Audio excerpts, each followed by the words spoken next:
तो आज हम जा रहे हैं मलचा महल, जो कि दिल्ली के रायसीना हिल्स के पास चाणक्यपुरी एरिया में पड़ता है।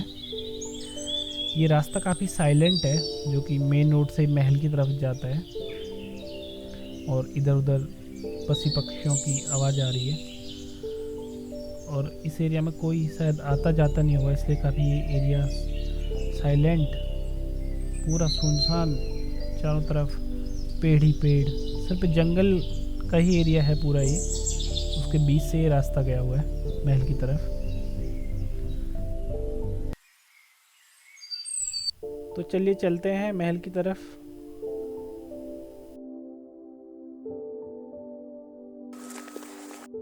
ये एक एंट्री गेट है, एक सामने पता नहीं ये कुछ और है। ये एक एंट्री गेट है, लेकिन यहाँ पे बैरिकेडिंग की गई है, नो एंट्री का बोर्ड लगा हुआ है। फिर भी मना किया हुआ था जाने के लिए, उसके बाद लेकिन बीच में टूटा हुआ है।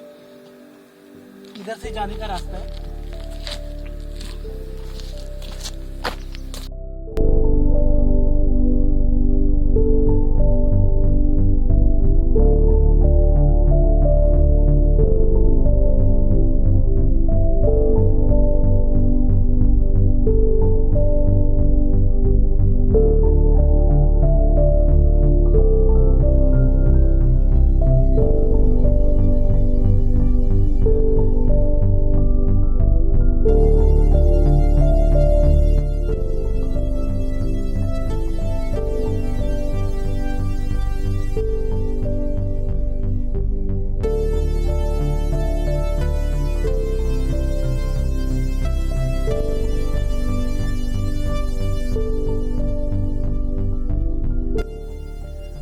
जब हमने महल में एंटर किया, देखा तो वहाँ सारा खंडर हुआ पड़ा था महल। ऐसा कुछ था नहीं उसके अंदर। सारा जो उनका सामान था उसका ही कूड़ा पड़ा हुआ था।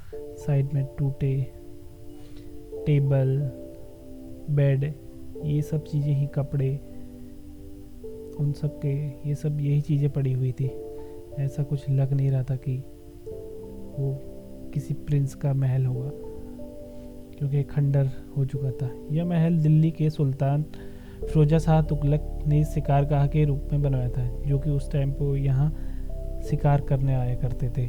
सन 1975 में बेगम विलायत, जो कि अवध की राजकुमारी थी, अपने सारे महल छिन जाने के बाद दिल्ली आई थी। उसके बाद सन 1985 में इंदिरा गांधी जी ने उनको ये महल अलॉकेट किया था। तब से वो यहीं रह रहे थे।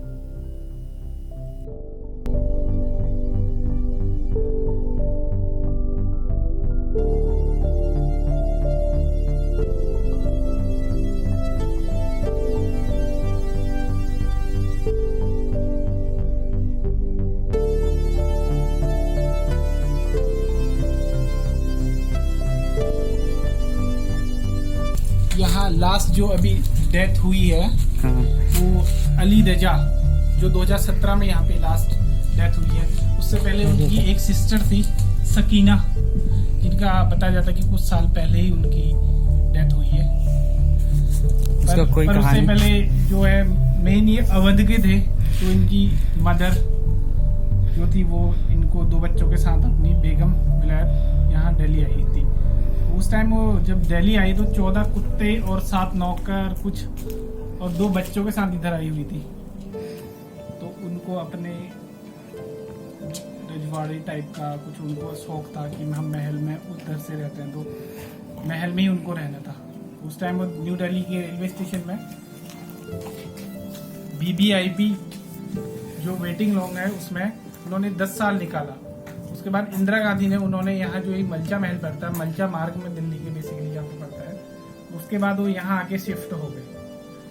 तो उसके बाद कुछ टाइम यहाँ पे बीता, थोड़ा धीरे धीरे टाइम कटने लगा। उसके बाद बेगम विलायत ने अपने हीरे की एक रिंग थी उनके पास, तो डायमंड की रिंग थी, तो उन्होंने खा के मर गई।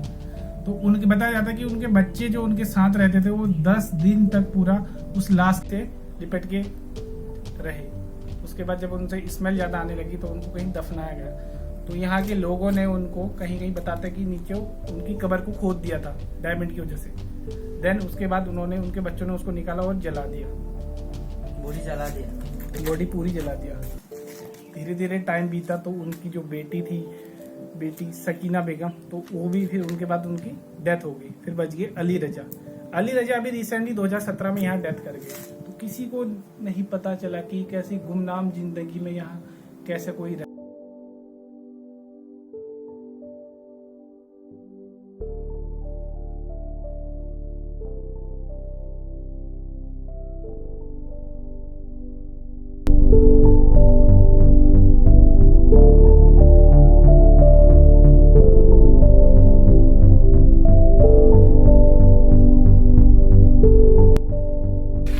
ये उनका बेड दिखता है यहाँ पे, सर अली रजा का आई थिंक ये बेड होगा जो अभी ऐसा पड़ा है ऐसी हालत में। ये एरिया जो है ये पूरा ग्रिल से कवर किया हुआ है, शायद यहाँ से कोई आता जाता नहीं होगा, मे भी गेट हो सकता है। तो ये एक अलमीरा है, उसमें प्लेट वगैरह रखा था, वो जो हम लोग ने वीडियो देखा था पुराने ब्लॉग में किसी के हमने देखा था, लेकिन अब वो यहाँ पे नहीं है। और ये किताब वगैरह तो सब लेके गया होगा। हाँ, वो सारा यहाँ पे लोगों ने किसी ने फाड़ दिया, जला दिया कुछ, लेकिन उनका जो अलमीरा वगैरह ये है, ये सारा कुछ ऐसा थोड़ा बहुत पड़ा हुआ है।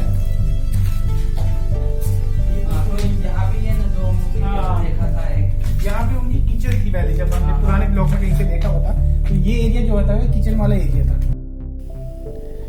ये छत में जाने के रास्ता है। छत में जाने के दो रास्ते हैं, एक तो बंद हो चुका है और एक ये है। सीढ़ियाँ काफ़ी कंजेस्टेड है, और जब आप इसके टेरेस पे आते हैं तब यहाँ से जंगल का खूबसूरत व्यू दिखता है चारों तरफ। देखिए कितना खूबसूरत यहाँ से दिखता है।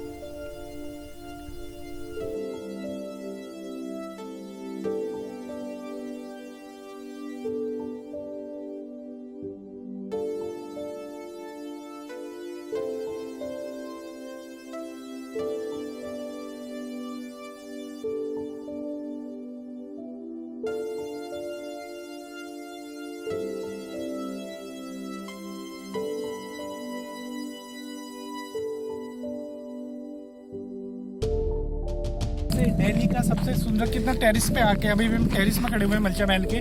देखिए चारों तरफ कितना अच्छा लग रहा है सारा नजारा। यहाँ से टेरिस में आने के दो रास्ते हैं, एक तो ये है,